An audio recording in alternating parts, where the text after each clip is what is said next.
체형 규정 전문가라면 반드시 알아야 할 체형 규정 기본 지식. 혹시 당신은 회원에게 공식을 들이밀지는 않습니까? 얀다 접근이라면서 늘어난 근육은 강화하고 짧아진 근육은 스트레칭하는 이분법적 논리로 운동을 시키진 않나요? 횟수는 늘어나는데 회원이 더 이상 좋아지지는 않나요? 어디선가 이런 말을 들어보셨을 겁니다. 목 통증은 허리부터 봐야 합니다. 허리 통증의 정답은 고관절에 있습니다. 무릎이 아픈 진짜 이유는 사실 발 때문입니다.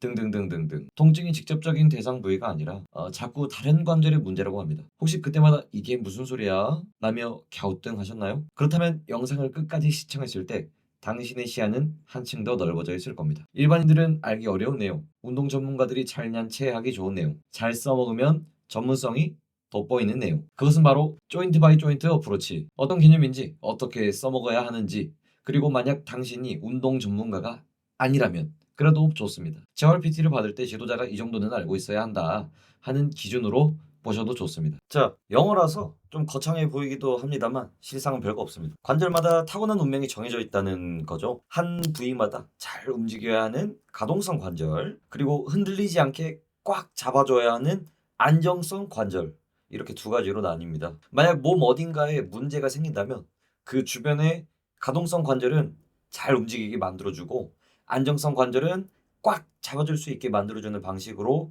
문제를 해결해 줄 수 있겠다라는 관점입니다. 근데 이게 전혀 어렵지 않아요. 관절마다 흔히 발생하는 문제를 먼저 떠올려 보고 그 이미지도 한번 떠올리면 견적이 대충 나옵니다.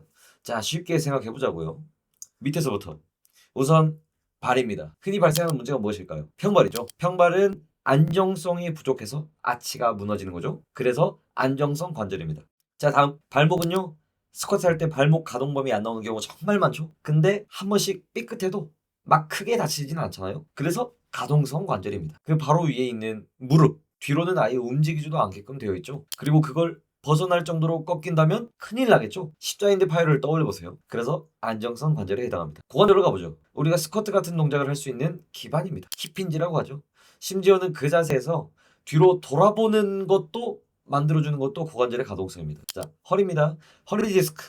이 한마디로 정리할 수 있겠죠. 요추와 척추는 안정성입니다. 흉추는요, 흉추 가동성. 워낙에 유명한 말이라서 당연히 가동성이겠죠. 견갑은요, 익상견갑 생각해보세요. 견갑은 안정성입니다. 그럼 어깨는요, 어깨가 잘 안 움직이면 오십견이라고 하죠. 가동성입니다.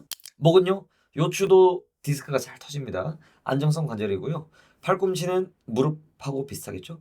안정성입니다. 손목은 두말할 것 없이 가동성일 것이고요. 중요한 건 대체로 어떤 원인에 의해서 문제가 발생하냐는 겁니다. 주된 원인이라는 것이지 안정성 관절도 가동성이 부족해서 문제가 생길 수 있다는 점 알고 계셔야 됩니다. 그럼 이제 배운 것들을 적용해 보겠습니다. 제가 아까 전에 문제가 생기면 그 주변 관절의 특성을 고려해서 안정성 관절이면 꽉 잡아줄 수 있게, 가동성 관절이면 잘 움직이게 만들어주면 된다고 했죠. 기본적으로 아픈 관절을 에이스 직원이라고 생각하시면 됩니다. 옆에 있는 다른 관절에서 일을 안 하니까 자기가 그 일까지 모두 다 하는 겁니다. 그런데 에이스 직원이 있으면 꿀빨로도 있겠죠. 에이스 직원 바로 위아래의 관절이 꿀빨로입니다. 자, 허리 디스크로 안정성 관절의 예시를 들어볼게요. 허리는 안정성 관절이라고 했잖아요.